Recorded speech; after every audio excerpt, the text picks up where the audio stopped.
berbagai topik menarik seputar akuntansi. Kali ini kita akan membahas topik yang gak kalah penting, yaitu tentang perubahan akuntansi dan kesalahan akuntansi. Di episode kali ini kita punya narasumber yang sangat ahli di bidang ini. Hai Anissa. Halo Safira. Nah, langsung aja nih, kita mulai dengan jenis-jenis perubahan akuntansi. Nah, Anissa bisa jelasin nggak ke kita apa aja sih jenis perubahan akuntansi yang perlu kita ketahui? Oke, jadi perubahan akuntansi sendiri itu ada dua jenis nih. Yang pertama, perubahan dalam kebijakan akuntansi. Ini adalah perubahan dari satu kebijakan akuntansi ke kebijakan yang lainnya. Contohnya, kalau misal sebelumnya perusahaan menggunakan metode average cost, lalu berpindah ke metode FIFO dalam penilaian persediaannya. Nah, kebijakan baru ini digunakan untuk mengakui transaksi yang baru pertama kali atau yang terjadi di masa lalu, tapi nggak signifikan nilainya, gitu Kak. Oh, berarti ini bisa mempengaruhi laporan keuangan kan ya?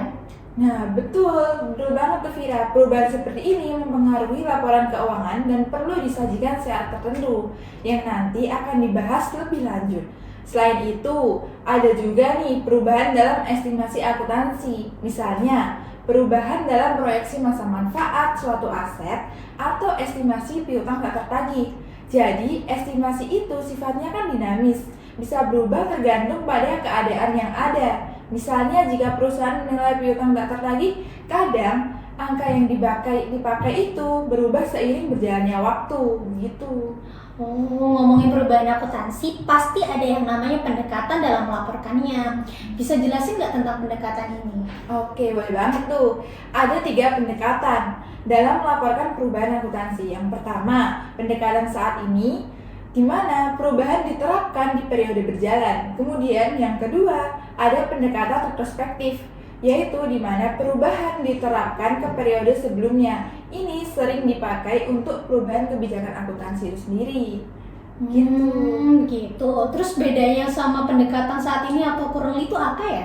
Oh, beda. Nah, kalau pendekatan retrospektif itu mengharuskan perusahaan untuk menyesuaikan laporan keuangan di periode sebelumnya menggunakan kebijakan yang baru.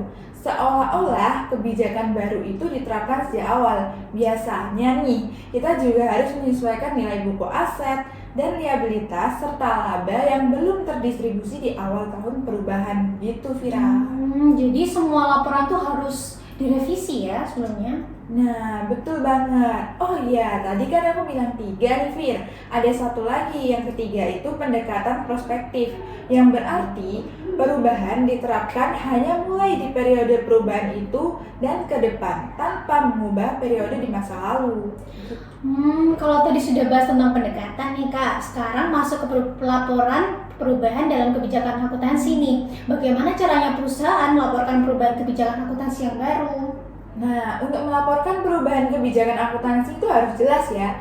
Perusahaan harus menjelaskan sifat perubahan kebijakan itu dan mengapa kebijakan baru itu dianggap lebih relevan dan juga dapat diandalkan.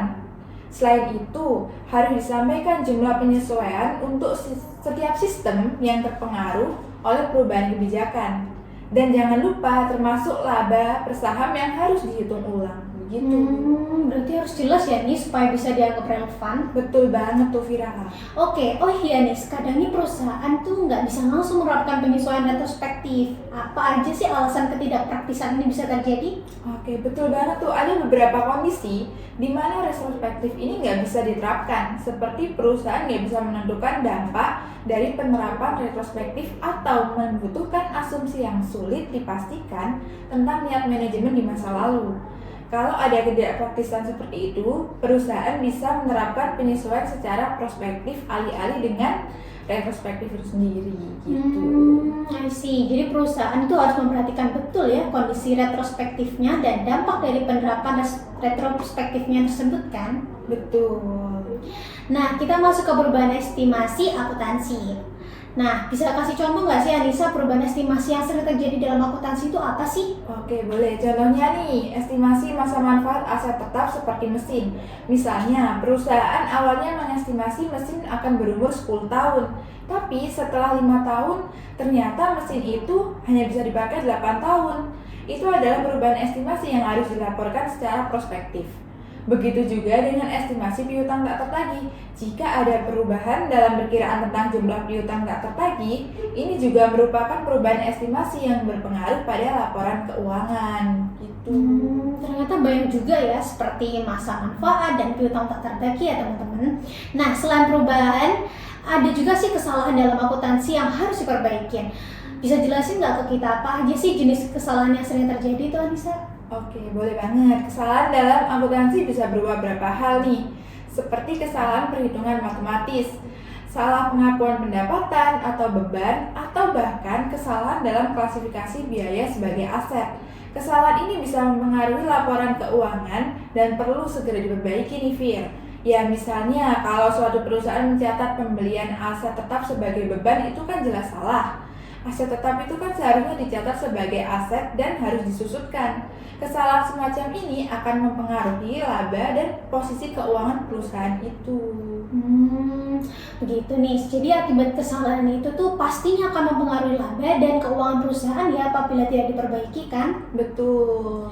Oke, nah kalau kesalahan seperti itu kan cukup signifikan ya. Bagaimana cara memperbaiki kesalahan dalam akuntansi tersebut? Oke, kesalahan material tuh harus juga diperbaiki nih.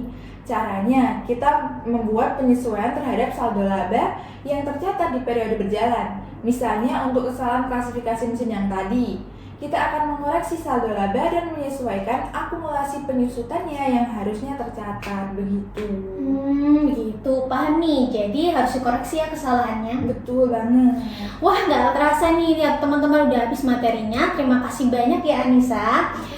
Atas penjelasan yang sangat bermanfaat hari ini. Semoga teman-teman yang mendengarkan bisa lebih paham tentang perubahan akuntansi dan kesalahan dalam akuntansi. Jangan lupa terus ikuti podcast kita di episode berikutnya karena masih banyak topik menarik lainnya yang akan dibahas. See you!